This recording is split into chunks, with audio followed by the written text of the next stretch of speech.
단순한 전략으로는 돈을 벌 수가 없습니다. 하이키나시가 분명히 잘 쓰면 굉장히 좋은 점이 많은 지표이긴 하지만 색깔 바뀌는 대로만 따라 들어간다? 안녕하세요 프로님. 네, 안녕하세요. 이번에 제가 탐드마크라는 사람의 하이키나시를 활용한 매매법을 봤는데 혹시 그 하이키나시라는 게 뭔가요? 하이키나시는 일반 캔들에 비해서 추세를 보기에 조금 더 원활하게 이렇게 만들어진 보조지표입니다. 그러니까 캔들 모양처럼 생겼지만 추세의 연결을 좀 더 명확하게 볼 수 있게 만들어져 있는데요. 하이키나시는 어떻게 만들어지는 건가요? 하이키나시의 시가는 이전 캔들의 시가에다가 이전 캔들의 종가를 더해서 이걸 2로 나눈 그런 값으로 시가를 잡고요. 그리고 하이키나시의 종가는 시가, 고가, 저가, 종가를 더해서 이걸 4로 나눈 이런 값으로 계산이 돼서 만들어지는 원리입니다. 그럼 하이키나시 캔들이 일반 캔들이랑 어떤 차이가 있는 거죠? 하이키나시 캔들의 가장 큰 특징은 방향성, 진행되는 추세를 보기가 원활하다는 점을 들 수 있겠습니다. 가령 차트에서 보시는 것처럼 일반 캔들은 양봉과 음봉이 막 겹쳐서 나타나는 경우가 많은데 그에 반해서 하이키나시 캔들은 추세의 이어짐을 좀 명확하게 볼 수 있는, 양봉이 나오면 계속 양봉이 이어지고 음봉이 나오면 계속 음봉이 이어지는 이런 구간이 많아서 추세를 한눈에 파악하기가 좀 더 용이하다고 할 수 있겠습니다. 형태나 이런 것들은 어떻게 있나요? 네, 하이키나시를 이렇게 보시면 음봉의 경우 윗꼬리가 있는 음봉이 있고 윗꼬리가 없고 몸통으로 시작하는 음봉이 있습니다. 이렇게 몸통으로 시작하는 음봉은 하락세가 본격화되고 강하다는 뜻이 됩니다. 이렇게 꼬리 없는 몸통으로 이루어진 음봉이 만들어지다가 윗꼬리가 나오기 시작하면 이제 추세가 좀 힘을 잃어가고 있다, 이렇게 해석할 수 있고요. 반대로 이 양봉의 경우에서도 아랫꼬리가 없이 몸통으로만 시작된 이런 양봉이 만들어집니다. 이것은 상승의 힘이 상당히 크다는 뜻이 되겠고요. 진행되면서 점점 아랫꼬리가 길어지는 이런 봉들이 생기고 몸통이 짧아지는 이런 캔들이 생기면 추세가 거의 끝나간다, 이렇게 판단할 수 있겠습니다. 그러면은 그 하이키나시라는 거를 사용해서 어떻게 매매를 전략을 짜야 될까요? 하이키나시는 스토캐스틱이나 RSI 이동평균선 등의 보조지표와 결합해서 사용하는 방법도 있고 아니면 지지저항선에서 하이키나시의 변화를 보고 이용하는 방법도 있습니다. 먼저 저는 지지저항선과 이동평균선 두 가지 활용법만 설명을 드리도록 하겠습니다. 먼저 지지저항선인데요. 이전의 가격이 지지를 받고 올랐던 구간에 다시 내려오면 이 가격이 지지선 역할을 할 수도 있고 돌파가 될 수도 있습니다. 그런데 우리는 이걸 지나봐야 알 수가 있어요. 이게 지지가 되는 건지 아니면 돌파하고 무너질 건지 사실 실제로 움직이는 차트에서는 확신할 수가 없습니다. 그런데 하이키나시의 경우 이렇게 지지선에서 지지를 받고 음봉에서 하이키나시가 양봉으로 시작됐을 때, 이럴 때 매수 타점으로 잡을 수가 있습니다. 쉽게 말해서 제가 예전에 눌림목에서 꺾여 올라가는 타점을 잡는다, 이런 설명을 드렸던 적이 있는데 이 꺾여 올라가는 걸 우리가 좀 객관적으로 잡을 수 있는 기준이 된다는 말씀이죠. 조금 말이 어려울 수 있겠는데, 그러니까 일반 캔들로 이걸 보게 되면 여기서 음봉 나왔다 양봉 나왔다 하면서 이게 지지를 받는 건지 돌파가 될 건지 굉장히 헷갈립니다. 그러나 하이키나시의 경우 여기서 지지를 받을 때까지는 음봉으로 떨어지다가 지지를 받고 양봉이 완성됐을 때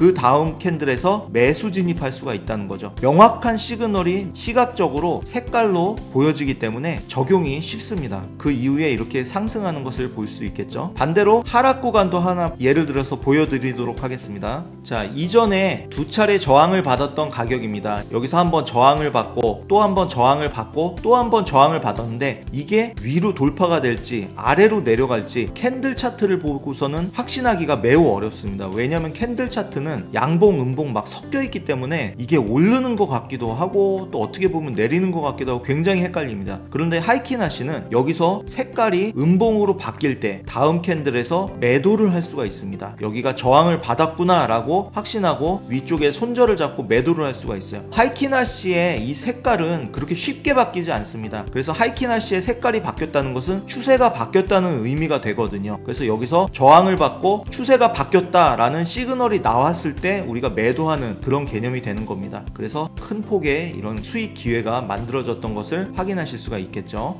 자, 이번에는 이동평균선을 활용한 전략을 살펴볼 건데요. 원리는 지지저항선과 비슷합니다. 지지를 받고 꺾여 올라갈 때 타점을 잡는 게 그게 핵심이에요. 근데 그 꺾여 올라가는 걸 캔들 차트로 봐서는 그걸 알아내기가 되게 어렵단 말이에요. 이게 양봉 나오면 올라가는 것 같다가 다음 봉에서 음봉 나오면 또 이거 떨어지는 건가 하고 굉장히 헷갈릴 수가 있는데, 하이키나시로 보면은 그게 굉장히 명확하게 잘 보인다는 말씀이죠. 자, 여기서 보겠습니다. 이거는 빨간색의 20일 이동평균선과 파란색의 60일 이동평균선인데, 빨간색과 파란색이 20일 이동평균선이 위로 올라가면 매수만 잡습니다. 눌림목에서 매수만 잡을 건데, 얼만큼 눌렸다가 얼만큼 꺾일 때 매수를 잡냐, 이게 사실 관건이잖아요. 그럴 때 하이키나시 캔들이 60일 이동평균선을 터치하고 첫 번째 양봉이 완성됐을 때 여기죠. 여기서 매수를 하는 겁니다. 여기서 매수를 하면 큰 폭의 이익이 가능하게 된다는 거예요. 그러니까 즉 상승 이후에 눌림목에서 꺾여 올라가는 초기에 잡는다, 이렇게 이해하시면 쉽겠습니다. 이거는 이동평균선으로 추세를 보고 하이키나시로 타점을 잡는 개념입니다. 추세 플러스 타점은 기법이 되죠. 그래서 추세를 정확하게 잡고 거기에 타점을 정교하게 잡으면 성공률이 높을 수밖에 없습니다. 이 전략은 성공률이 좀 높은 전략이라고 제가 소개해드릴 수 있겠습니다. 이번엔 반대로 하락 구간도 살펴보겠습니다. 자, 여기는 하락 구간입니다. 20일 이평선이 60일 이평선의 아래쪽으로 내려왔어요. 데드크로스가 났습니다. 하락 구간이요. 이 이후부터는 매도만 잡을 건데, 어디서 매도를 잡느냐, 반등 시 꺾여 내리는 타점에서 매도를 잡을 거란 말이에요. 근데 그 꺾여 내려가는 걸 우리가 어떻게 알 수가 있냐, 그때 바로 하이키나시를 확인하고 들어갈 거라는 얘기입니다. 그러니까 이번엔 반대로 하이키나시가 아래쪽에서 60일 이평 터치를 하거나 좀 위로 올라갔다가 다시 내리면서 파란색 음봉으로 마감을 했을 때 그 다음 시가에서 매도 진입을 합니다. 손절은 위에 고점 위에다가 잡아주고요. 결과적으로 이만큼 기대 수익을 확인할 수가 있습니다. 자, 이것도 마찬가지예요. 추세 플러스 타점은 기법이 되는 겁니다. 우리가 기법에서 가장 중요하게 생각해야 될 것은 타점이 아니라 추세입니다. 추세를 알고서 거기에 가장 정교한 타점을 잡는다면 그게 최고의 기법이 아닐까요? 그런데 이것은 이동평균선으로 추세를 확실하게 잡아준 상태에서 정교하게 꺾여 내리는 초기에 타점을 잡기 때문에 리스크도 상당히 적게 가져갈 수 있고 기대 이익도 크게 가져갈 수 있는 장점이 있습니다. 프로님께서 말씀해주신 걸 들으면은 굉장히 하이키나시라는 게 좋은 것처럼 들리는데, 개인적으로 프로님께서는 하이키나시를 자주 사용하시나요? 그렇지는 않습니다. 하이키나시가 분명히 잘 쓰면 굉장히 좋은 점이 많은 지표이긴 하지만, 하이키나시가 실제로 이렇게 그림에서 예쁘게 그려지는 것처럼 실제 캔들이 이렇게 예쁘게 만들어지느냐 하면 그건 아니에요. 가령 예를 들어서 하이키나시 색깔이 바뀐 캔들마다 제가 표시를 해보겠습니다.